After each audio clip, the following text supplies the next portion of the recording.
Hello everyone. Today we're going to talk about the artboards and the properties of the artboards and saving our files as the EPS file.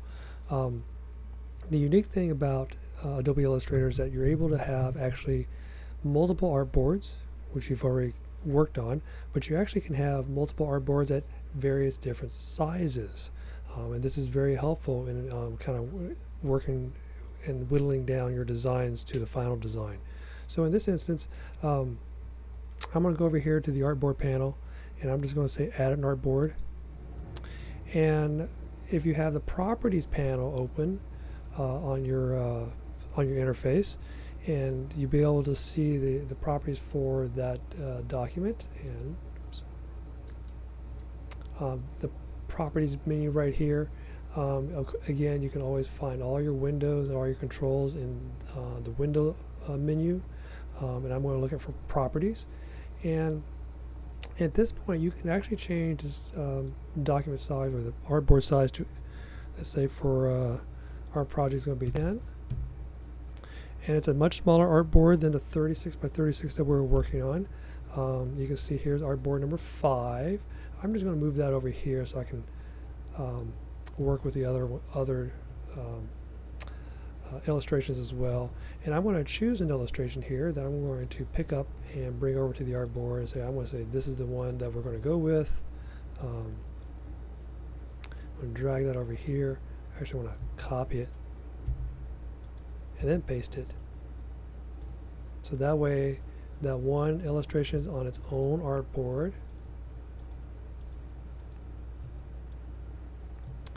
And this is where I probably would fiddle with it a little bit and kind of change some things to kind of make it a little bit more dynamic, finalize it. In this case, I'm just going to kind of go run with it so we can have our demo here. And then according to the instructions, you can always look at the properties and see what the size of the document is. And this is a 5 by 6 or 5 3/4 by 6 and just a little over half an inch, so 6.5 inches. I would probably want to use the space on the page to effectively, but I don't want to crowd it on here because this would, when we export it, this would be very close to the edge. I actually want to give it some buffer room to begin with. So, for instance, in this case, I want to put that in the center and maybe make this about 8 inches tall, so I cover a good majority of the document, and that's fine for practical purposes. If I want to be exact, I can actually just go in here and say I want this to be 8 inches tall, and then there it is, 8 inches tall. The width changes proportionally, and of course I want to center it into the page.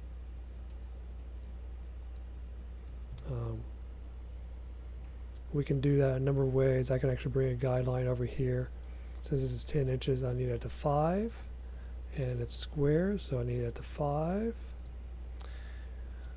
And then if I were to select this again, select these two objects, and you can see that it actually is centered. It's just a little off center here. Maybe I'll just put it right about there.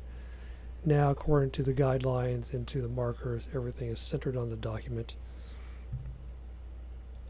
There we go.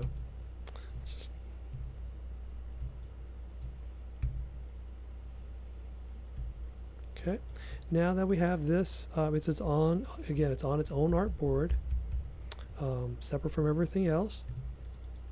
At this point, I got it all nicely centered. It's got a little bit of space on both sides. I could customize this if I want the spacing to be, equal on all 4 sides. I could customize it, but in this case, I can make the artboard a little bit smaller or narrower. You can do that by going to Edit. If I wanted to actually be a little bit narrower, maybe, so that way it's a little bit more even, then I can, fiddle with it a little bit. But in this case, I'm just going to leave it. But you can always customize that artboard at any given time by just highlighting the artboard and then going to edit the properties. And so we're going to make an EPS file. And again, an EPS file is a high resolution file that can scale this image up and down. If the white background will become transparent, except for this one. Let's see if this is what this property is for this shape here. So there's no fill. So this white would actually be transparent. So if you were to put in a layout later, you could put this on top of a color background, and that color would come through that tree. If you were to fill it, it will be completely solid. So wherever background you put it on, it's always going to be white. In this case, I want to leave it that way so we can kind of move on to the next demo. But so when we export a EPS file, again, it's a vector file. It's high resolution. We want to go up to Save As, and there's the EPS chosen right there. I want to just say EPS file, and I want to choose which specific page it's going to be. And this is, I believe, artboard number 5, if I remember correctly. Oh, no, artboard, yeah, artboard number 5.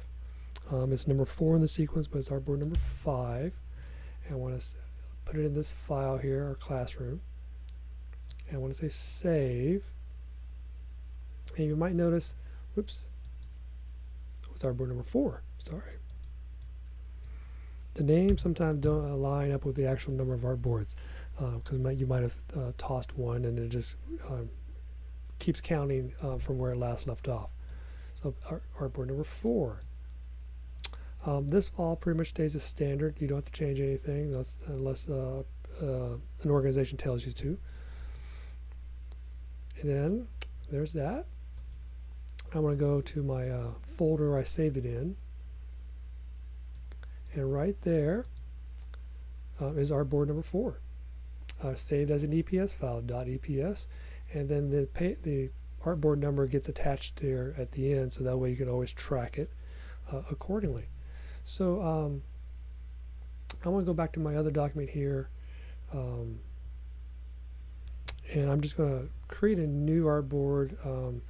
For the assignment, you would create a new document, but I'm just going to create a new artboard here so you can kind of see how it works.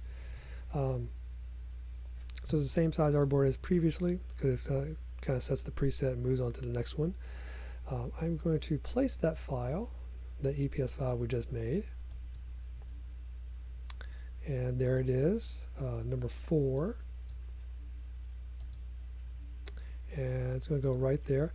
And again, everything comes in at 100% real size. And you can, if you look at the file properties, it's 10 by 0.25, and that 25 is the bleed that's on there. So that kind of gets translated over here as well. And it comes out at 100%. So when you scale it, you can scale it down and say, well, there's a smaller one. It's infinitely scalable again. And for the test 2, you want to size it down to as small as, I think it's at 1/4 of an inch. You can use this here as your guide to scale it down 1/4 of an inch, but it's not technically accurate because that point. Let's go to 1/4 of an inch here. Again, I can enter the number and it'll go size it down for me. So there is 1/4 inch, but that's based on the image size from edge to edge. Okay, but the icon itself is actually smaller. And one thing you could do is just create a box and size that box to be 1/4 of an inch if you want.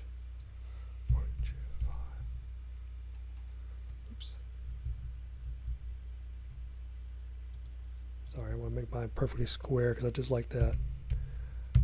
There we go. Close enough for now. I want to take that stroke off. It's got a very, very big stroke on there.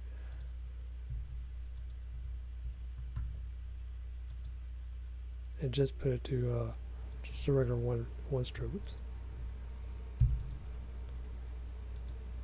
There it is. All right. Now that's 1/4 of an inch. Its height is 1/4 of an inch. If I wanted to make sure this is 1/4 of an inch high, you can see that since the image itself is much smaller than the box, it doesn't actually is not exactly 1/4 of an inch. So you can just scale that up So now we have about 1/4 inch in height. Now when we print the document on a piece of paper, we can actually technically pull out a ruler, place it on there and say, oh, that's 1/4 inch. Then you get to see what it looks like when it's scaled down. And then subsequently, if you're building the next one, you can say it's going to be at 1 inch. Not close enough yet. Almost 1 inch. And then I can change that box size again to 1 inch. And then comparatively measure